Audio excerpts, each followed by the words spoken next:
सोलापूर जिल्ह्यामध्ये सलग 10 दिवस झालेल्या पावसामुळे मोठ्या प्रमाणावर नुकसान झालेलं आहे। जिल्हा प्रशासनाच्या प्राथमिक अहवालानुसार 80 घरांची पडझड झाली असून 1557 शेतकऱ्यांचं 630 हेक्टर क्षेत्रावरील पिकांचं नुकसान झालंय।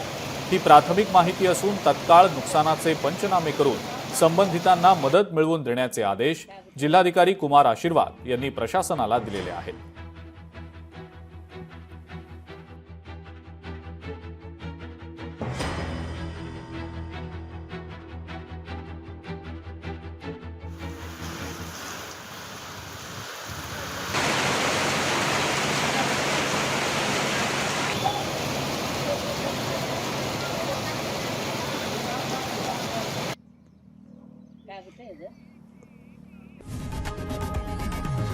लोकशाही मराठी ऐका, पहा, जागरूक रहा।